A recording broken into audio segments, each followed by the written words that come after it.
یا رب العالمین، آپ نے وجود میں کیا لذت رکھی ہے کہ ہر ذرے کے دل میں اپنے آپ کو ظاہر کرنے کا جوش اور ولولہ موجود ہے، یعنی ہر شے اپنے وجود میں آنا چاہتی ہے۔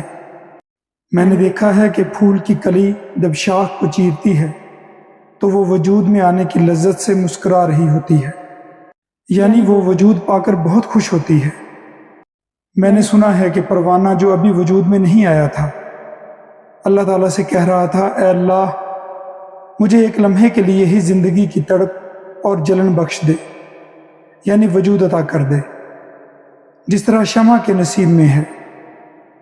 اس کے بعد چاہے صبح سویرے میری راکھ کو بکھیر دینا، لیکن ایک رات جلنے کی لذت عطا فرما دے۔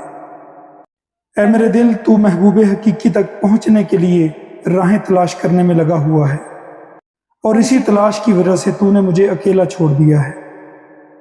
اے دل، تو ہر پل آرزوؤں کو پیدا کرتا رہتا ہے، مگر تجھے خود ان آرزوؤں سے کوئی سروکار نہیں، کیونکہ تیری جستجو اور مقصد صرف محبوب حقیقی ہے۔ تو ستاروں کے سینے میں بھی راستہ بنا سکتا ہے، لیکن افسوس کہ تو اپنے آپ سے واقف ہی نہیں، تو جانتا ہی نہیں کہ تو کیا ہے اور کیا کر سکتا ہے۔ ایک مرتبہ اپنے آپ پر نظر تو ڈال کہ تو بھی اپنی صلاحیتوں اور کوششوں سے اپنے لیے راستے بنا سکتا ہے، جس طرح دانہ زمین کے نیچے سے درخت بن کر ابھرتا ہے، جس طرح صبح سویرے باغ کے ایک گھنے درخت پر بیٹھے ہوئے چہچہانے والے پرندے نے کیا ہی خوب بات کہی کہ جو کچھ بھی تیرے سینے کے اندر موجود ہے اسے باہر نکال، خواہ وہ کوئی نغمہ یا راگ ہو، فریاد ہو، آہ ہو یا نالہ ہو، یعنی تو جو کچھ بھی کہنا چاہتا ہے اسے کہنے سے مت روک، تاکہ تیری آواز اور تیرا اظہار دوسروں تک پہنچ سکے۔ میں تجھے زندگی کے بارے میں ایک راز کی بات بتانے جا رہا ہوں۔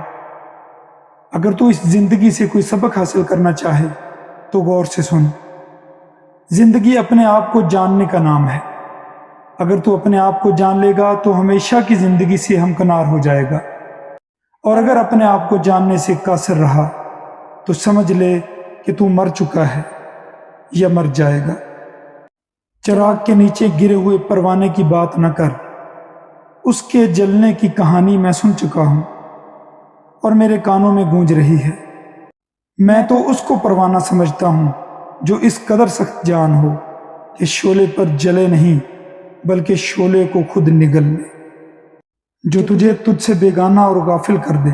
میں ایسا مدہوش کرنے والا جام نہیں چاہتا، لہٰذا اگر تو میرے بازار میں کچھ تلاش کرنے کی غرض سے آیا ہے تو تجھے نہیں ملے گا، کیونکہ میرے پاس پھول کی طرح چاک سینہ ہے۔ تو ایسے ہی دل بہلانے والی باتیں تلاش کرتا ہے اور بیکار اپنا وقت برباد کر رہا ہے۔